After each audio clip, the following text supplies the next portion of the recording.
कर गरीबी के लिए दोषी कौन है? इस सवाल के पीछे का असली सच और वजह धर्म पर आधारित हमारी सामाजिक व्यवस्था में छुपा हुआ है, जिसकी पड़ताल जरूरी है। धर्म और त्योहारों के नाम पर आप एक साल का डाटा उठाकर देख लीजिए, आपको पता चल जाएगा कि किस तेजी से संसाधनों का फेरबदल होता है। लेकिन संसाधनों का ये फेरबदल धार्मिकता के नाम पर नीचे से ऊपर की ओर होता है। इसलिए समाज का 90% वर्ग सदा गरीब बना रहता है और 10% वर्ग संसाधनों का मालिक बना रहता है। यही वजह है देश में गरीबों के साथ साथ अरबपतियों की संख्या भी बढ़ती चली जा रही है। धर्म के नाम पर हर साल देश के कीमती संसाधन खरबों रुपया, मैन पावर कैसे बर्बाद किया जाता है, इसका उदाहरण मैं आपको देता हूँ। जनवरी से लेकर दिसंबर तक हर महीने कोई न कोई धार्मिक त्योहार जरूर होता है, लेकिन हम बात करेंगे बड़े त्योहारों की, जो देश की बर्बादी के प्रमुख कारण हैं। इन्हीं त्योहारों में से एक है कुर्बानी का त्योहार, जिसमें धर्म के नाम पर करोड़ों बेजुबान जानवरों की हत्याएं की जाती हैं। देश में मुसलमानों की आबादी 20 करोड़ के आसपास है। अगर 20 करोड़ लोग मिलकर बकरीद के नाम पर एक दिन में 1 करोड़ पशुओं को भी मारते हैं, तो यह कितनी बड़ी बर्बादी है। होली का त्योहार ऐसा ही एक त्योहार है, जिसके नाम पर करोड़ों टन लकड़ियां स्वाहा कर दी जाती हैं।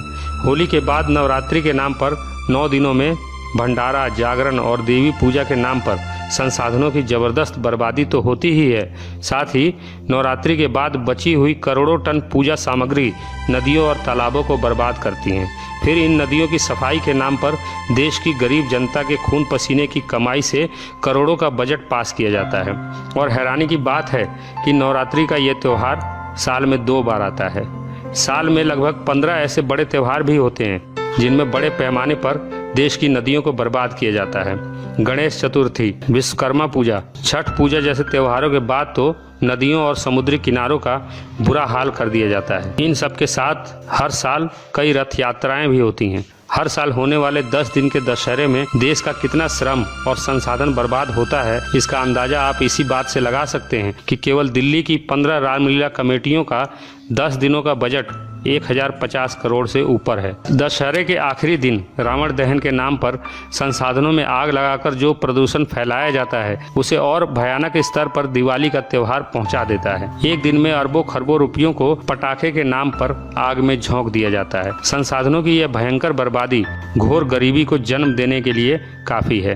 काल्पनिक ईश्वर और उसकी नकली किताबों की झूठी कहानियों के नाम पर एक साल में लाखों करोड़ रुपयों को बर्बाद कर दिया जाता है। इस बर्बादी में संसाधनों का जो जबरदस्त फेरबदल होता है, उसके परिणाम स्वरूप समाज का शोषक वर्ग और ताकतवर होता जाता है और समाज का एक बड़ा वर्ग वंचित बना रहता है।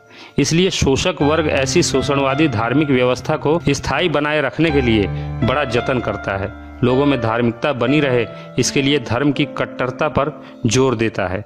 इसका परिणाम यह होता है कि धर्म के नशे में धुत लोगों की भीड़ हमेशा भीड़ बनी रहती है, और भीड़ों की भीड़ से कभी समाज नहीं बनता, बल्कि समाज बनता है संवेदना, ज्ञान, सही और गलत की सामूहिक समझ और बेहतर भविष्य के निर्माण की ओर वैज्ञानिक दृष्टिकोण रखने से।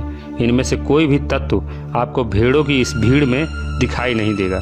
यही वजह है कि घोर गरीबी और अराजकता भरे माहौल में इंसानों की ये भीड़ भेड़ की तरह जीने की आदी हो चुकी है।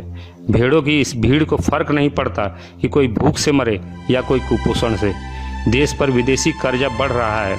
आज के समय हमारे देश पर 32 लाख करोड़ का विदेशी कर्ज लदा हुआ है, जो हर साल 3 से 4 लाख करोड़ की दर से बढ़ता चला जा रहा है। इस भारी कर्ज का एक महीने का ब्याज ही 22,000 करोड़ रुपए होता है। देश पर हर साल चढ़ने वाले इस भारी कर्ज का कारण है ईमानदारी से टैक्स नहीं भरने की लोगों की प्रवृत्ति और राजनेताओं, उद्योगपतियों और धर्मगुरुओं का भ्रष्टाचार। देश को टैक्स देने में बेईमानी करने वाली जनता धर्म के प्रति कितनी ईमानदार है, इस बात का अंदाजा आपको एक साल में देश के छोटे बड़े मंदिरों, मजारों और दूसरे धर्म स्थलों पर चढ़ाए गए बेशुमार दौलत से हो जाएगा। एक अनुमान के मुताबिक देश के छोटे बड़े 50 लाख मंदिर, धार्मिक स्थल, धार्मिक ट्रस्ट और 80,000 मजारों पर एक साल में जितना चढ़ावा चढ़ता है, वो देश पर लदे कुल कर्जे का दोगुना होता है। मतलब अगर एक साल के लिए ये धार्मिक बर्बादी रुक जाए तो देश का पूरा कर्जा तो साफ होगा ही, साथ ही करोड़ों बेघर, गरीब, बेसहारा लोगों की तकदीर भी सदा के लिए बदल सकती है। लेकिन जनता को धार्मिक लॉलीपॉप चुसाने वाला शोषक वर्ग कभी ऐसा होने नहीं देगा। एक उदाहरण और देखिए, सरकार ने गरीब बच्चों की शिक्षा के लिए एक कोष बनाया था, जिसका उद्देश्य था समाज के सक्षम लोग गरीब और बेसहारा लोगों के उत्थान के लिए इस कोष में दान करें। लेकिन आपको हैरानी होगी कि 5 साल में लोगों ने इस कोष में केवल 1680 रुपए दिए, जबकि इस कोष के प्रचार प्रसार में ही सरकार के 1 करोड़ 22 लाख रुपए खर्च हुए थे। ये है हमारे धार्मिक समाज की गरीबों के प्रति संवेदना। दूसरी ओर अहमदाबाद के उमिया माता के मंदिर में केवल 7 घंटे में 21 लोगों ने 5 करोड़ रुपए चढ़ावे में दान कर दिए। ये है हमारा भारतीय धार्मिक समाज, जहाँ संवेदनशीलता केवल झूठे खुदाओं और नकली भगवानों के प्रति ही है। इंसानियत, प्रकृति और समाज के प्रति जनता की इस उदासीनता और बेरुखी की वजह क्या है?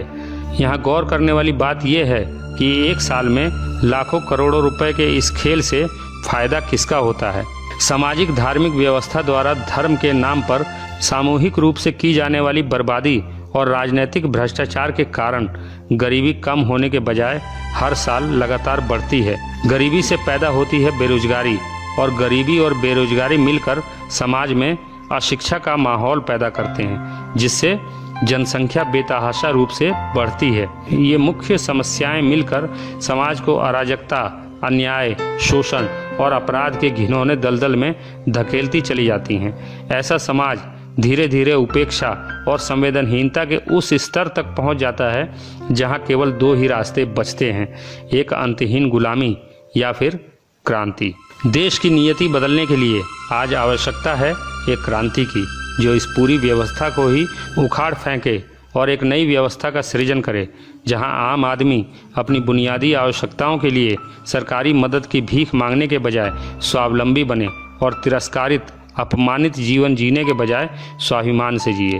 एक ऐसी व्यवस्था जिसमें कोई भूखा ना सोए, कोई बेघर ना रहे, कोई नंगा ना रहे, पृथ्वी के संसाधनों पर सभी का बराबर हक हो, कोई नीच ना रहे, कोई ऊंचा ना बने, कोई दानी ना रहे, कोई भिखारी ना बने, कोई सती ना हो, कोई वेश्या ना बने, दहेज के लिए कोई स्त्री जलाई ना जाए, कोई स्त्री होने के कारण सताई ना जाए, गर्भ में ही वो गिराई ना जाए, जहाँ गोत्र ना हो, जाति का बंधन ना हो, धर्म की कोई दीवार ना हो, जहाँ भगवान के आलिशान घर ना हो, आम आदमी बेघर ना हो, बेबस ना हो, जहाँ किसी परमेश्वर का सवाल ना हो, जहाँ ईश्वर के दलाल ना हो। एक ऐसी व्यवस्था जिसमें भय, भूख और भ्रष्टाचार ना हो, आतंक, अन्याय और अत्याचार ना हो, किसी औरत से बलात्कार ना हो, और जहाँ मानवता बौनी और लाचार ना हो। आपको हमारा यह वीडियो कैसा लगा कमेंट बॉक्स में जरूर बताएं, और हमारे इस चैनल को सब्सक्राइब जरूर करें। सदियों से फैलाए गए अंधविश्वास और कुरीतियों के विरुद्ध वैज्ञानिक चिंतन के साथ खड़ा यह चैनल दुनिया को समझने का आपका नजरिया बदल देगा।